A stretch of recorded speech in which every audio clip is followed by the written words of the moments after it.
Irmãos, abram sua Bíblia, ou abram suas Bíblias, na segunda carta de Paulo aos Coríntios, no capítulo 4, nós vamos ler do verso 1 ao verso de número 12. Segunda carta de Paulo aos Coríntios, no capítulo 4, do verso 1 até o verso de número 12.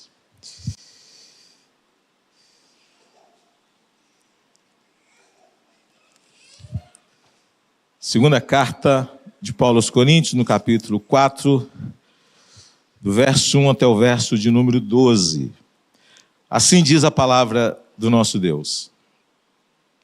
Por isso, tendo este ministério, segundo a misericórdia que nos foi dada, não desanimamos. Pelo contrário, rejeitamos as coisas ocultas que trazem vergonha, não agindo com astúcia nem adulterando a palavra de Deus, e assim, pela manifestação da verdade, nos recomendamos à consciência de todos na presença de Deus. Mas se o nosso evangelho ainda está encoberto, é para os que se perdem que ele está encoberto, nos quais o Deus deste século cegou o entendimento dos descrentes, para que não lhes resplandeça a luz do evangelho da glória de Cristo, o qual é a imagem de Deus. Porque não pregamos a nós mesmos, mas a Jesus Cristo como Senhor, e a nós mesmos como servos de vocês por causa de Jesus. Porque Deus que disse das trevas resplandeça a luz, e Ele mesmo resplandeceu em nosso coração, para a iluminação do conhecimento da glória de Deus na face de Jesus Cristo. Temos, porém, este tesouro em vasos de barro, para que se veja que a excelência do poder provém de Deus e não de nós. Em tudo somos atribulados, porém não angustiados. Ficamos perplexos, porém não desanimados. Somos perseguidos, porém não abandonados. Somos derrubados, porém não destruídos. Levamos sempre no corpo o morrer de Jesus, para que também a vida dele se manifeste em nosso corpo. Porque nós, que vivemos, somos sempre entregues à morte por causa de Jesus, para que também a vida de Jesus se manifeste em nossa carne mortal, de modo que em nós opera a morte, em vocês a vida. Obrigado, Deus, por este momento, pela Tua palavra. Obrigado, Senhor Deus, por tudo que foi preparado para este momento, não só da exposição, mas da participação das nossas crianças. E a nossa oração, Deus, é que possamos compreender um pouco mais sobre a pessoa de Jesus, sobre a razão pela qual Ele veio a este mundo, a razão pela qual Ele teve que nascer, mas também a razão pela qual Ele teve que morrer.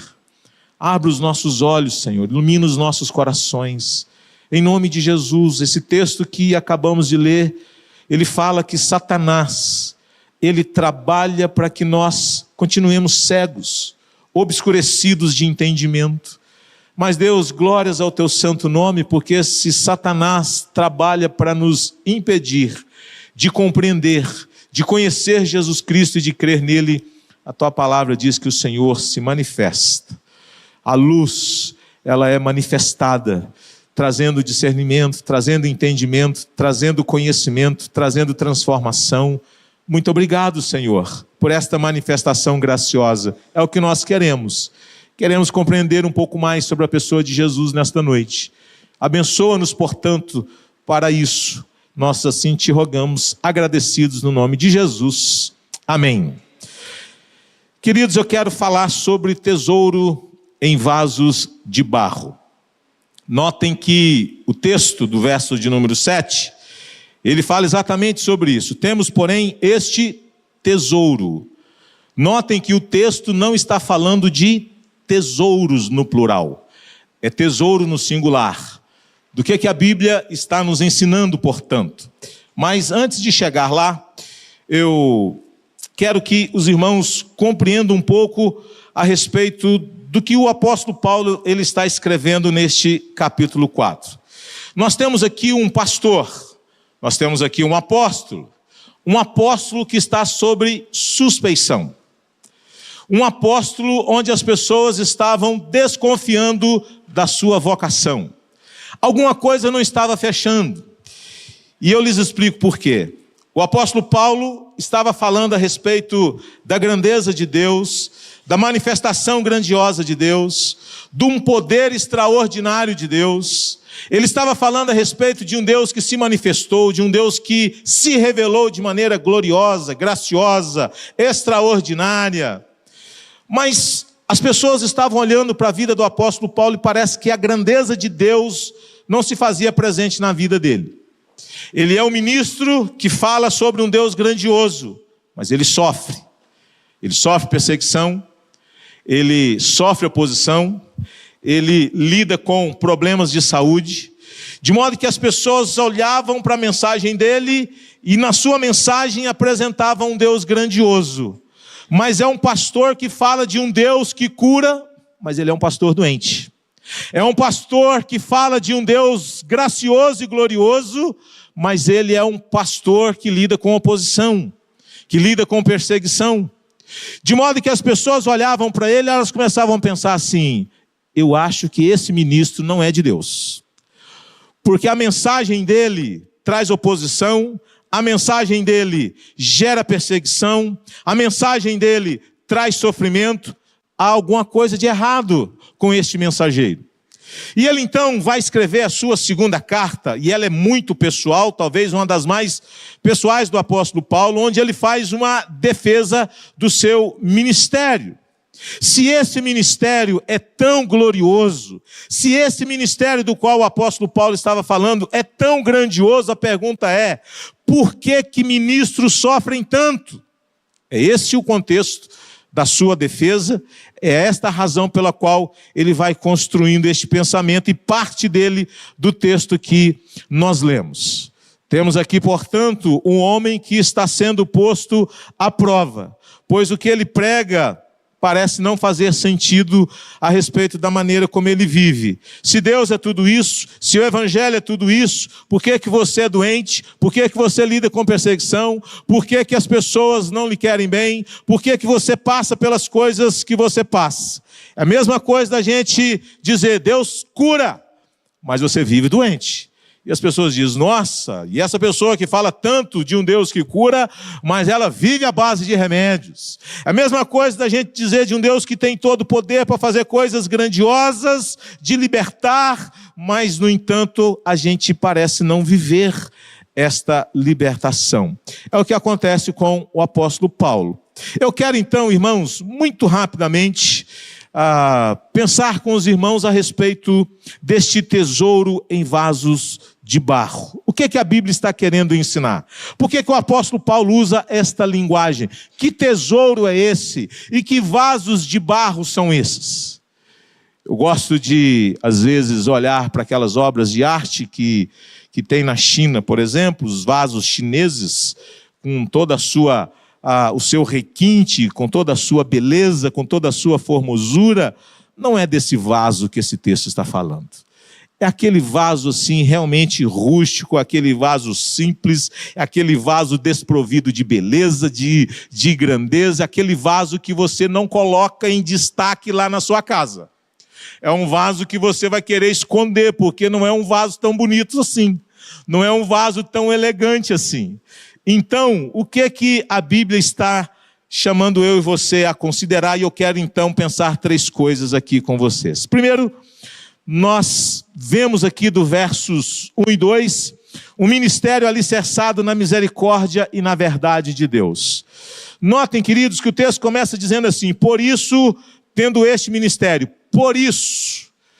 No capítulo 3 da sua segunda carta aos Coríntios, ele fala do ministério da nova aliança, que é mais glorioso, mais grandioso do que o ministério da antiga aliança, e ele vai fazer uma comparação entre a experiência de Moisés e aquilo que ele, apóstolo Paulo, estava realizando. Ele fala da lei de Deus no Antigo Testamento, e essa lei ela trouxe a sua glória, a sua grandeza.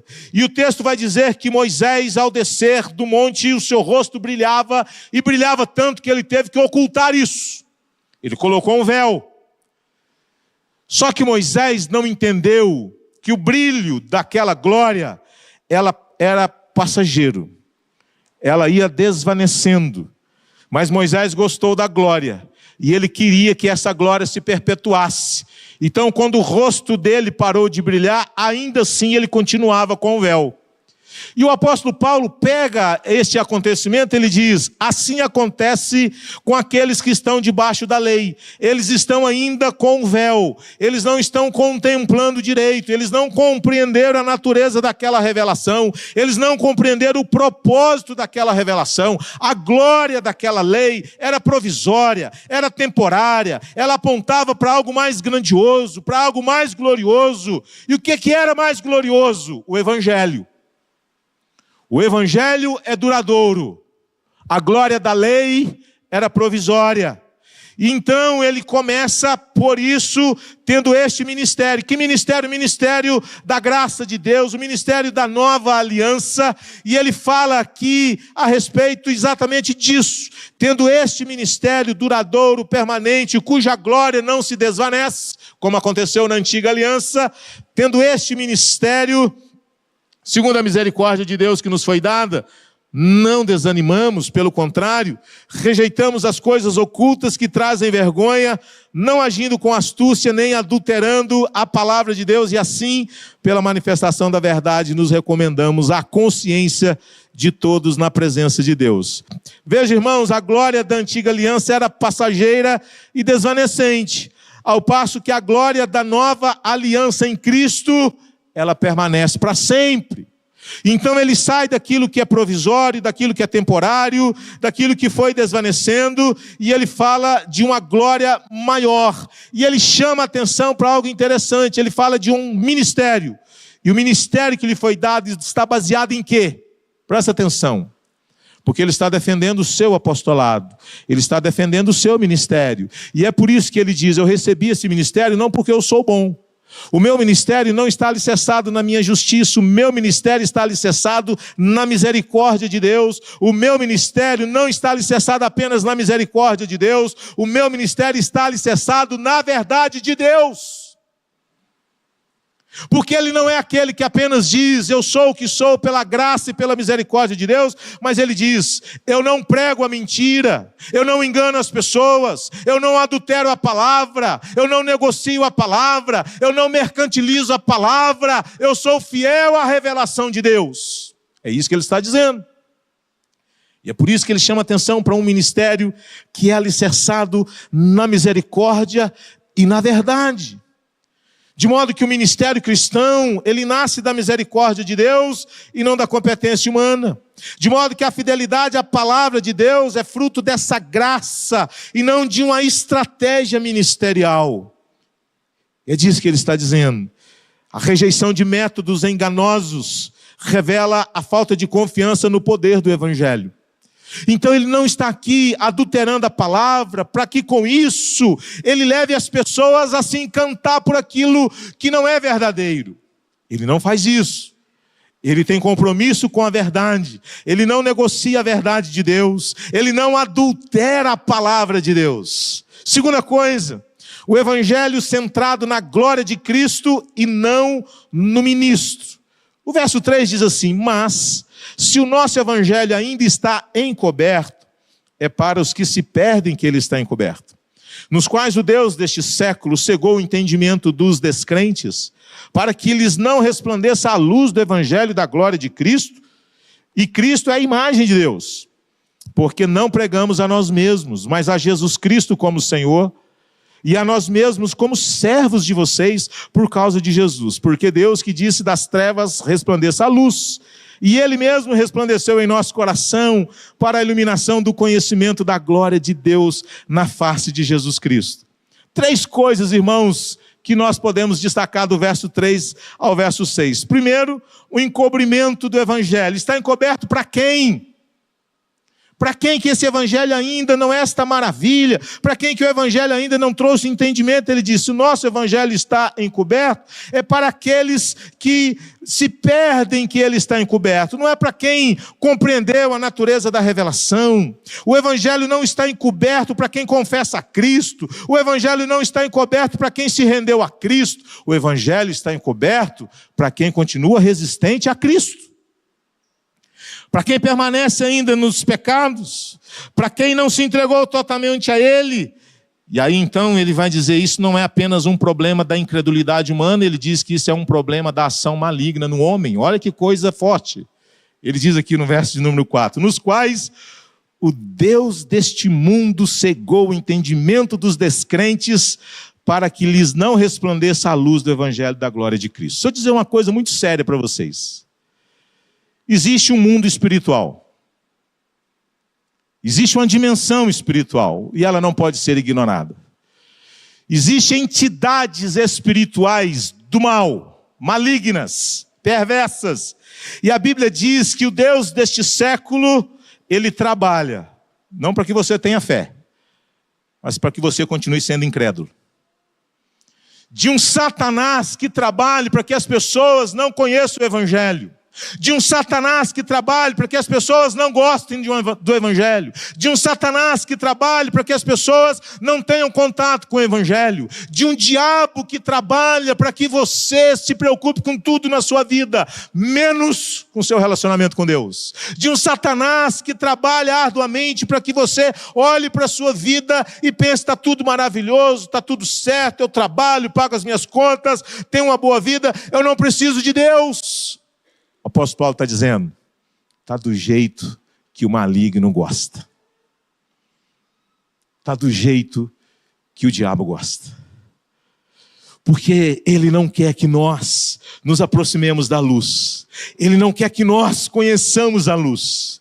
Ele não quer que nós compreendamos por que Jesus nasceu. Ele não quer que nós entendamos a razão da sua encarnação. Ele quer que nós continuemos céticos, descrentes, desconfiados, resistentes. É isso que ele quer. O Deus desse século cegou o entendimento dos incrédulos, para que essa luz não lhes resplandeça. Então nós temos o encobrimento do evangelho. Mas, meus irmãos, nós temos o fundamento do evangelho. Que coisa linda! E o fundamento do evangelho é Cristo. E ele vai dizer no verso de número 5, porque não pregamos a nós mesmos, mas a Jesus Cristo como Senhor, e a nós mesmos como servos de vocês, por causa de Jesus Cristo. Então ele fala deste fundamento, ou seja, a mensagem pregada por ele, apóstolo Paulo, era muito fácil de ser entendida como verdadeira. Por quê? O que é que ele está dizendo? Que as pessoas poderiam olhar para ele e dizer, esse homem não pode ser um falso profeta, porque a mensagem desse homem é só sobre Jesus. Ele só fala de Cristo, ele só prega Cristo, ele só anuncia Cristo e mais nada. Ele não negocia essa verdade. Ele não faz campanhas fraudulentas. Ele não vende sal grosso, ele não vende azeite do monte do Getsemane. Ele não faz campanhas fraudulentas para poder angariar recursos, para enganar as pessoas. Ele não adultera a palavra. A mensagem dele, do começo ao fim, está alicerçada em Cristo Jesus. É sobre o Cristo crucificado, é o Cristo que nasceu, é o Cristo que morreu, é o Cristo que ressuscitou. Não pode ser um falso profeta, porque um falso profeta não tem um compromisso com o evangelho como ele tem. Então nota, irmãos, que o fundamento do evangelho é Cristo. Você entra numa igreja e o que é que ela fala de Cristo? Você frequenta uma igreja e o que é que ela ensina sobre Cristo? Ele diz que o fundamento do evangelho é Jesus Cristo. Somente Cristo. Unicamente Cristo. E ninguém mais. Aí ele diz uma terceira coisa, que o propósito do evangelho é nos levar ao conhecimento de Deus por meio de Jesus. Olha o verso 6. Porque Deus que disse, das trevas resplandeça a luz. E ele mesmo resplandeceu em nosso coração, para a iluminação do conhecimento da glória de Deus na face de Jesus Cristo. Aqui é quase que Gênesis 1, verso 3. E havia trevas sobre a face da terra, até que Deus chegou e disse, haja luz. Essa luz que resplandece neste mundo tenebroso. Então ele traz para nós, queridos, algo maravilhoso. Ele diz que conhecer a Deus, presta atenção, conhecer a Deus precisa vir acompanhado de algo. É conhecer a Cristo. De modo que eu posso dizer, tenho fé em Deus. Ele diz, pode não ser suficiente, Porque eu só posso compreender quem Deus é e conhecer quem Deus é se eu estiver em Cristo. Não tem como estar em Cristo e não ver a face de Deus, e não dá para ver a face de Deus sem Cristo. Ele diz que o único meio de nós irmos a Deus é por meio de Jesus Cristo. Não tem como. De modo que conhecer a Deus é ver a Cristo, e ver a glória de Deus é ver a face de Jesus Cristo. E é por isso que Jesus diz: quem vê a mim, vê o Pai que me enviou. E é por isso que o Pai, Ele se alegra, Ele celebra quando Ele vê pessoas confessando Jesus como Senhor. Que coisa linda, irmãos. O propósito do Evangelho é nos levar ao conhecimento de Deus por meio de Jesus Cristo. O propósito do Evangelho não é que a gente celebre, não é que a gente cante apenas, não é que a gente fica feliz, coloca luzes. O propósito do Evangelho é nos levar a conhecer de fato quem Deus é, por meio daquele menino que nasceu, de um filho que se nos deu, e o seu nome é glorioso demais. Pai da eternidade, príncipe da paz. E eu termino, do verso 7 ao verso 12. Um tesouro glorioso, confiado a servos frágeis, para que a glória seja de Deus. Presta atenção no que o texto diz. Temos, porém, este tesouro. O que é o tesouro? É o Evangelho. O tesouro é o Evangelho. E quem são os vasos de barro? Somos nós. Ele diz: Deus não colocou o Evangelho em vasos de ouro, Deus colocou ouro em vasos de barro, para que o vaso não olhe e diga: eu sou grande demais, eu sou lindo demais, eu sou valioso demais. O vaso olha e diz: tanto ouro sendo colocado num vaso que não serve para nada, que você compra em qualquer lugar, que transmite essa ideia de algo tão efêmero, de algo tão barato, de algo tão insignificante. Ele está dizendo que nós somos vasos de barro, porque ele diz: o propósito de nós nos colocarmos na condição de vasos de barro é para que a gente dê a glória a Deus, para que a gente louve a Deus, para que a gente reconheça a maravilha de Deus, a graça dele, o poder dele, o amor dele, a misericórdia dele. Irmãos, isso é maravilhoso. Quem se sente vaso de ouro não vai valorizar o tesouro que é o Evangelho. Só valoriza este tesouro quem se coloca nesta condição. E é por isso que, para a gente entender que o Evangelho é um tesouro, nós temos que ter a humildade para olhar e dizer: somos vasos de barro. Se a gente não se vê como vaso de barro, a gente não vai entender que o Evangelho é este tesouro da parte de Deus. Deus escolhe vasos frágeis para que o poder seja claramente dele.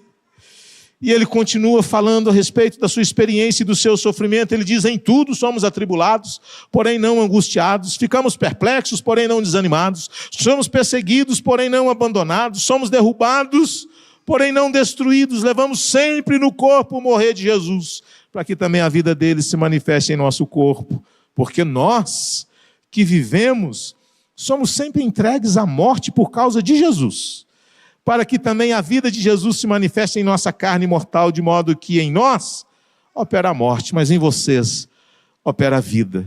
Sabe o que ele está dizendo? Deus escolhe coisas frágeis para que o poder seja claramente dele. Você sabe por que a igreja existe? Porque a igreja é composta de um povo que entende que são todos vasos de barro. E entende que o Evangelho é o poder e é este tesouro. E é por isso que nós passamos boa parte da nossa vida fazendo algo que talvez para muitos não fazem sentido, que é cultuar a Deus. O culto é o reconhecimento de gente que se coloca na condição de vasos de barro, mas que entendem que eles foram alcançados por algo muito valioso, que é o Evangelho da graça de Deus. O sofrimento, diz o apóstolo Paulo, não destrói o ministério, mas manifesta a vida de Jesus. Ele diz: a morte que opera em nós ela tem um poder de trazer vida para vocês. E ele está dizendo, é por isso que eu sofro. É por isso que a vida não tem sido fácil para mim. Porque enquanto eu estou sofrendo, Deus está abençoando vocês. Enquanto eu estou lidando com a morte o tempo inteiro, eu estou levando uma mensagem de vida. É isso que ele está dizendo. É isso que ele está pregando. Vasos de barro, fáceis de quebrar. Vasos de barro que serve para mostrar que o poder liberado pela pregação do Evangelho é de Deus e não é de homens. Que coisa linda, irmãos. Um tesouro glorioso, confiado a servos frágeis, para que a glória seja unicamente de Deus. Eu quero terminar com as seguintes aplicações para nós. Primeiro, a igreja, irmãos, deve resistir à tentação de adaptar o Evangelho para agradar o mundo. É uma tendência que a gente vá barateando o Evangelho para que as pessoas, de alguma maneira, possam ver nele uma motivação para se render a ele. O apóstolo Paulo não fez isso. Ele não negociou o Evangelho. Ele não barateou o Evangelho. Ele não adaptou o Evangelho. E a igreja deve resistir à tentação de adaptar o Evangelho para agradar o mundo. Se existe algo que sempre foi fundamental para que a igreja chegasse aonde chegou, não é a sua semelhança com o mundo, mas a sua distinção. Crentes são sal da terra e são a luz do mundo. Segunda coisa, conhecer a Deus é inseparável de contemplar a glória de Cristo. De modo que eu posso dizer que tenho fé em Deus, mas se eu não tiver Cristo como o único Senhor e Salvador da minha vida, Deus está dizendo, filho, você não compreendeu. É só por meio do meu filho que você pode chegar a mim. É só por meio do meu filho que você pode receber tudo de mim. É só por meio de Jesus Cristo, não há outro caminho. De modo que você precisa voltar e passar pelo caminho da cruz. É isso que Deus faz com a gente. A gente chega dizendo, está aqui, Senhor, eu creio que o Senhor existe. Mas Ele diz, você sabe quem é o meu filho? Eu digo, não sei. Então Ele diz, então volte. Matricule-se na escola para você compreender quem é Jesus Cristo. Porque só tem uma maneira de você saber quem eu sou. É se você estiver no meu filho, Jesus Cristo. Terceiro, o Evangelho é um tesouro. Mas para experimentar o seu valor é preciso se colocar na condição de um vaso de barro. Será que a gente está disposto a se humilhar? Será que a gente está disposto a abrir mão de uma herança, de uma tradição, que é tão importante para nós, mas da gente dizer, tudo que eu aprendi até hoje, não me levou até Cristo. De modo que eu preciso abrir mão de certas coisas para ter unicamente a Cristo. Eu preciso me tornar um vaso de barro, porque o grande problema do homem é este, é achar que ele é importante demais, valioso demais, grandioso demais, suficiente demais. Quarta coisa, Cristo precisou se tornar como um de nós, e para isso ele teve que nascer, a fim de nos levar de volta para Deus. E para isso, ele teve que morrer. É lindo, irmãos. O Natal a gente celebra e celebra muito o nascimento de Jesus. Mas a Bíblia diz que nós não somos salvos pelo nascimento dele. Nós somos salvos por intermédio da morte e do seu sangue que foi derramado. Por quê? O nascimento era uma etapa do processo da redenção. Não era completo. A sua morte também não era uma conclusão final do seu ministério, por isso ele teve que ressuscitar. Mas a sua ressurreição também não foi uma parte final do seu ministério, por isso que ele teve que voltar para a glória. Mas ter voltado para a glória também não completa o seu ministério. Sabe por quê? Porque tem algo mais para acontecer. Ele tem que voltar novamente. E definitivamente. Termino. Sofrer por Cristo não é sinal de fracasso, mas é sinal de participação na sua obra, no seu ministério. Se você sofre por causa da sua fé em Jesus Cristo, glorie-se, fica feliz, porque muita gente boa no passado passou por coisa semelhante.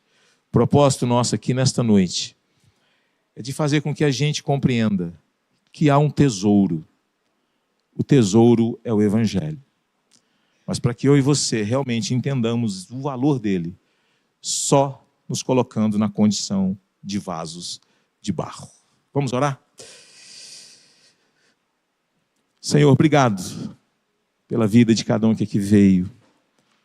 Obrigado, Deus, porque o nosso propósito é anunciar Cristo, é falar de Cristo, é de realmente, Senhor Deus, fazer com que a gente compreenda cada vez mais que Jesus Cristo veio para nos reconduzir ao Senhor novamente. Estávamos separados, desconectados, mas Cristo veio, Cristo nasceu, Cristo morreu, Cristo ressuscitou. E o propósito de tudo isso, ó Deus, é de levar pessoas a compreender e a se render a esta verdade. Dá-nos, portanto, a graça de compreender, mas dá-nos também a graça de nos render a este tesouro glorioso, que é o Evangelho de Jesus Cristo, que na cruz morreu por nós. É no nome dele que nós oramos. Amém.